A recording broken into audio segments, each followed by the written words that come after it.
Initial curing process அப்படின்றது கான்கிரீட்ல ஏன் ரொம்ப முக்கியத்துவமா இருக்குன்னா 3 ரீசன்ஸ் இருக்கு. Strength development, preventing the cracks and durability. இந்த 3 தான் ரொம்ப முக்கியமான பாயிண்ட்ஸ். வீட் அதோட ரெக்கார்ட் ஸ்ட்ரென்த் மீட் ஆகணும் அப்படின்னா சிமெண்ட்டும் வாட்டரும் அதோட ஹைட்ரேஷன் ப்ராசஸ் கண்டினியூவா நடந்துட்டே இருக்கும். இதுவே இனிஷியல் கியூரிங் இல்ல அப்படின்னா அது டாப் சர்ஃபேஸ் உள்ள வாட்டர் எவாபரேட் ஆகி அதுல வாட்டர் டிபார்ட்மெண்ட் அப்படி இருக்கும்போது அதோட ஹைட்ரேஷன் ப்ராசஸ் ஸ்டாப் ஆயிடும். அப்படி இருக்கும்போது அதோட ஸ்ட்ரென்த்ல 50% டிராப் ஆக சான்சஸ் இருக்கு. preventing the crack, ஒரு கான்கிரீட் சர்ஃபேஸ்ல மேல உள்ள வாட்டர் மட்டும் எவாபரேட் ஆகுறதுனால கான்கிரீட்ல பிளாஸ்டிக் ஸ்லிங்கேஜ் கிராக்ஸ் ஏற்படுறதுக்கான அதிகப்படியான வாய்ப்பு இருக்கு. இதை அவாய்ட் பண்றதுக்கான ஒரே வழி இனிஷியல் கியூரிங் கண்டினியூஸா கரெக்டான டைம்ல கொடுக்கறதுனால மட்டும்தான் கான்கிரீட் உள்ள வாட்டர் எவாபரேட் ஆகிறத நம்மளால தடுக்க முடியும். அப்படி தடுத்தா மட்டும்தான் அதுல கிராக்ஸ் வராம அவாய்ட் பண்ண முடியும். அதனால இனிஷியல் கியூரிங் ரொம்ப முக்கியமானது.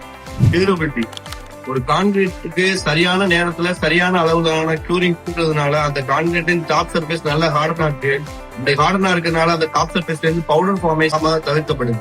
கான்கிரீட்டின் போரோசிட்டி, அதாவது நீர் ஊடுருவ தன்மை குறைக்கப்படுது நல்ல கியூரிங் இருந்துச்சுன்னா. அப்படி நல்ல கியூரிங் இல்லாத பட்சத்துல வாட்டர் உள்ள பெனட்ரேட் ஆகி ராடை சீக்கிரமா கரோஷன் ஆகிடும். தேங்க்யூ.